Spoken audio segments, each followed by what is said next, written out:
లోక్సభ ఎన్నికలు సమీపిస్తున్న వేళ తెలంగాణలో రాజకీయాలు ఊపందుకున్నాయి. ఓవైపు అధికార పార్టీ గెలుపు జోష్ను కంటిన్యూ చేస్తూ మెజార్టీ సీట్లు సాధించేందుకు ప్రణాళికలు రచిస్తోంది. అధికారం కోల్పోయిన బీఆర్ఎస్ పార్టీ ఎంపీ ఎన్నికల్లో సత్తా చాటేందుకు వ్యూహాలకు పదును పెడుతోంది. ఇక కేంద్రంలో ఫుల్ జోష్లో ఉన్న బీజేపీ పార్టీ తెలంగాణలోనూ కమలం హవా చూపించి అత్యధిక ఎంపీ స్థానాల్లో విజయమే లక్ష్యంగా కసరత్తు చేస్తోంది.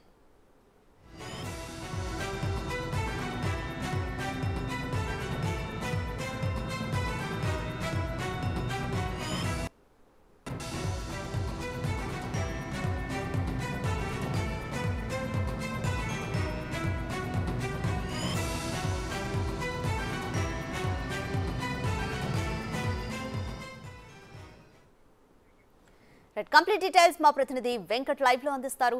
వెంకట్, లోక్సభ ఎన్నికలను దృష్టిలో పెట్టుకొని తెలంగాణలో అన్ని పార్టీలు కూడా వాటి ప్రచారానికి వేగవంతం చేస్తున్నాయి. కంప్లీట్ డీటెయిల్స్ ఏంటి? ఏ పార్టీలు ఏ వ్యూహాలతో ఉన్నాయి?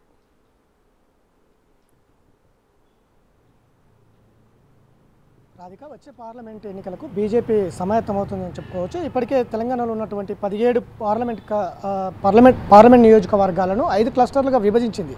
5 క్లస్టర్లుగా విభజించి వాటికి భాగ్యనగరం, శాతవాహన, కొమరంభీం, కృష్ణ, కాకతీయ ఇట్లా 5 పేర్లు తెలంగాణ గత చరిత్ర వైభవాలకు ప్రతీకలుగా నిలిచిన పేర్లను 5 క్లస్టర్లకు పేరు పెట్టింది. ఒక్కొక్క క్లస్టర్ను ఎంచుకొని ఈ నెల 20 నుంచి 29 వరకు విజయ సంకల్ప యాత్రలు చేపట్టేందుకు బీజేపీ సమాయత్తమవుతుంది. ఈ 10 ఏళ్ల కాలంలో మోడీ సాధించిన విజయాలు కావచ్చు, ప్రవేశపెట్టిన పథకాలు లాంటివన్నీ కూడా ప్రజల్లోకి తీసుకెళ్లేందుకు సమాయత్తమవుతుంది. ప్రధానంగా ఈ బీజేపీ సంకల్ప యాత్రలు గత మోడీ ప్రభుత్వం వచ్చినప్పటి నుంచి కూడా దేశవ్యాప్తంగా చేస్తున్నటువంటి సందర్భం కనిపిస్తుంది. ఇక మూడోసారి అధికారంలోకి వచ్చేందుకు దేశవ్యాప్తంగా 400 పైచిలకు సీట్లు సాధించి మూడోసారి ప్రధాన పీఠ మీద కూర్చోవాలని కూడా బీజేపీ ప్లాన్ చేస్తుంది. అందులో భాగంగానే ఇటు దేశవ్యాప్తంగా కూడా ఈ సంకల్పయాత్రలు నిర్వహిస్తుంది. ఈ నెల 20 నుంచి 29 వరకు తెలంగాణలో కూడా నిర్వహించేందుకు బీజేపీ ఒక ప్రణాళికబద్ధంగా ముందుకు వెళ్తుంది. ప్రధానంగా 2 అంశాలు మనము చెప్పుకోవాల్సిన అవసరం ఉంది. ఒకటిది ప్రజా సమస్యలు, అట్లనే మోడీ పథకాలు. ఈ 10 ఏళ్లలో ఎలాంటి విజయాలు సాధించారు అంటే కాశ్మీర్ 370 రద్దు కావచ్చు, త్రిబుల్ తలాక్ కావచ్చు, త్వరలోనే యూసీసీ కోడ్ కూడా తీసుకొచ్చేందుకు ప్లాన్ చేస్తుంది. ఇట్లా చాలా అంశాలు మోడీ చేసినటువంటి అభివృద్ధి పనులన్నీ కూడా ప్రజల్లోకి తీసుకెళ్లేందుకు అయితే భారీ స్కెచ్ వేసింది. ఎవరెవరు లబ్ధి పొందినారు, ఇప్పటికే ఆ లబ్ధి పొందినటువంటి కుటుంబాలను కూడా కలిసింది. ఇట్లాంటివి ప్రజా సమస్యలపైన పోరాటాలు చేస్తూ ప్రజల్లోకి వెళ్లేందుకు ప్రస్తుత కాంగ్రెస్ ప్రభుత్వం ఉంది తెలంగాణలో. గతంలో బీఆర్ఎస్ ప్రభుత్వ వైఫల్యాలు, ప్రస్తుత ప్రభుత్వ పనితీరు, ఈ రెండింటిని కూడా ప్రజలకు వివరించేందుకైతే సిద్ధమవుతుంది. గత ప్రభుత్వ పనితీరే కాంగ్రెస్ ప్రభుత్వం చేస్తూ ఉంది. కొత్తగా మార్పు ఏం లేదనేది ప్రజలకు తీసుకెళ్లేందుకైతే బీజేపీ సిద్ధమవుతుంది. ఇది ఒక అంశం. రెండో అంశము రామాలయం. ఇది చాలా ప్రతిష్టాత్మకంగా తీసుకున్నది బీజేపీ. ఎందుకంటే బీజేపీ లక్ష్యము ఈ దేశంలో రామాలయం నిర్మించాలనేదే ప్రధాన లక్ష్యం బీజేపీది. అది గత కొన్ని సంవత్సరాల నుంచి కూడా జరుగుతోంది. అది ఇప్పుడు మోడీ ప్రభుత్వంలో సక్సెస్ అయింది. అయోధ్య బాబ్రీ మసీదు కూల్చివేత పెద్ద సంఘటన దేశంలో ఎంతో అల్లర్లు సృష్టించింది. ఆ తర్వాత ఆ అయోధ్యను కూల్చిన ప్లేస్లో రామాలయం నిర్మించాలనేది సంఘ్ పరివారాల లక్ష్యం. అది ఇప్పుడు నెరవేరింది. ఇప్పుడు ప్రధాన ఎజెండాగా ప్రజల్లోకి ఈ అయోధ్యనే ముఖ చిత్రంగా ప్రజలకు వెళ్ళేందుకు బీజేపీ సిద్ధమవుతుంది. రాముని ముందు పెట్టాలి. ఇప్పటికే దేశ ప్రజలకు పిలుపునిచ్చారు. రామ ప్రతిష్ఠ రోజు ఇంటి మీద రామ జెండా ఎగరాలి, దీపం వెలిగించాలి, అట్లనే శ్రీరామునికి ప్రత్యేక పూజలు చేయాలి. ఇప్పటికే అక్షింతలు ఇంటింటికి పంపించారు. ఇట్లాంటివన్నీ కూడా ప్రజలు ఒక వైపుకు తిరగాలనేది, ఇటువైపు హిందుత్వం వైపుకు తిరగాలనేది బీజేపీ ప్లాన్ చేస్తుంది. అదే ప్రధాన ఎజెండాగా ఎన్నికలకు వెళ్తున్నారు. అందులో భాగంగానే సంకల్ప యాత్రలు కూడా మనం చెప్పుకున్నట్టు గత 10 ఏళ్లలో చేసినటువంటి సంక్షేమ పథకాల అభివృద్ధి ఇట్లాంటివన్నీ కూడా చేసినట్టు.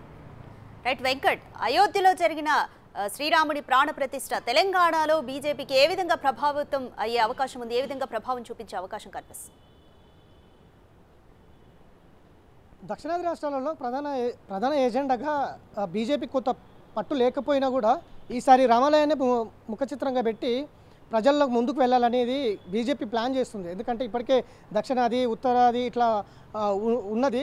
ఈ రెండింటిని మర్పించేందుకు ఇప్పుడు బీజేపీ ప్లాన్ చేస్తుంది. ఎందుకంటే ఇప్పటికే తమిళనాడు కావచ్చు, కర్ణాటక, ఇట్లా తెలంగాణ, కొన్ని రాష్ట్రాలు, కేరళ, కొన్ని రాష్ట్రాలు దక్షిణాది రాష్ట్రాలు బీజేపీ ఎక్కువ అంటే బీజేపీ భావజాలానికి ఎక్కువ ఆకర్షితులు కాలేదనే కాకుండా చూస్తుంటారు, బీజేపీ విధానాలు వ్యతిరేకిస్తుంటారు వీళ్ళందరూ కూడా. కాబట్టి ఇప్పుడు రాముడు అనేది ప్రతి ఇంట్లో ఉంటుంది, రాముడు దేవుడుగా ప్రతి ఇంట్లో కొలుస్తారు. ఆ సెంటిమెంట్ని ఇప్పుడు బీజేపీ వాడుకోవాలనైతే చూస్తుంది. సంక్షేమ పథకాలతో పాటు ఇప్పుడు రాముడు కూడా బీజేపీకి ఓట్లు తెచ్చి పెడుతుంది. ఖచ్చితంగా 400 సీట్లు సాధిస్తామనేది అయితే బీజేపీ స్పష్టంగా ప్రగాఢంగా చెప్తుంది. ఆ ఎన్నికల స్టంట్ ఇప్పుడు రాముడిని వాడుకునేందుకైతే బీజేపీ ప్లాన్ చేస్తున్నటువంటి సందర్భం కనిపిస్తుంది. అది ఇప్పుడు విజయ సంకల్ప యాత్రలో కూడా మా లక్ష్యాన్ని నెరవేర్చడం, మేము అనుకున్న లక్ష్యాన్ని చేరినాం. ఒకవైపు హిందుత్వమే ప్రధాన ఎజెండాగా ఈ దేశం ఆనవాళ్ళు ఉన్నాయి. ఈ దేశంలో దాన్ని మనము కాపాడుకోవాల్సిన బాధ్యత ఉంది. ఆ భావజాలాన్ని మనం పెంపొందించుకోవాల్సిన అవసరం ఉంది. వచ్చే తరానికి కూడా అవసరము. ఆ సాంస్కృతిక సంప్రదాయాలను కూడా ఇప్పుడు మేము దాన్ని వెలికి తీస్తాము అనేది ఒక ప్రగాఢమైన నమ్మకాన్ని ప్రజల్లో కల్పించేందుకు ప్లాన్ చేస్తూ ఉంది. వచ్చే ఎన్నికలకు ఆ స్టంటునే వాడుకోవాలని కూడా బీజేపీ ప్రధాన ఎజెండాగా ఉంది. ఇక తెలంగాణలో కూడా గత ఎన్నికల్లో సంస్థాగత ఇన్ఛార్జ్ కూడా లేకుండే, ఇప్పుడు ఆ సంస్థాగత ఇన్ఛార్జిని కూడా చంద్రశేఖర్ తివారీని నియమించింది. ఎందుకంటే పార్టీకి సంస్థాగత ఇన్ఛార్జి చాలా ప్రధాన కీలకం. పార్టీలో ఎన్ని లొసుగులు ఉన్నా ఇట్లాంటివన్నీ కూడా పార్టీ చూసుకుంటుంది. కాబట్టి ఈ రెండు అంశాలు, ఒకటి మోడీ గత 10 ఏళ్ళ చేసినటువంటి అనుభవాలు అంటే అభివృద్ధి కావచ్చు, ఇట్లు రాముడికి సంబంధించిన అయోధ్య రామ మందిరానికి సంబంధించిన చరిత్ర కావచ్చు, ఈ రెండు అంశాలు ప్రధాన ఎజెండాగా ముందుకు పెట్టి వచ్చే ఎన్నికల్లో మాత్రం తెలంగాణలో 10 సీట్లు సాధించాలనేది లక్ష్యంగా పెట్టుకున్నారు. ఈ 10 సీట్లు సాధించి మోడీకి గిఫ్ట్ ఇవ్వాలనేది కూడా వీళ్ళ నినాదంగా ఉంది. అందుకే ఈ నెల 20 నుంచి 29 వరకు ప్రజా సంకల్ప యాత్రలు పెట్టిండ్రు. ఈ తెలంగాణ రాష్ట్ర వ్యాప్తంగా నిర్వహించి మార్చి మొదటి వారంలో భారీ బహిరంగ సభ నిర్వహించేందుకైతే బీజేపీ ప్లాన్ చేస్తుంది. Thank you Venkat.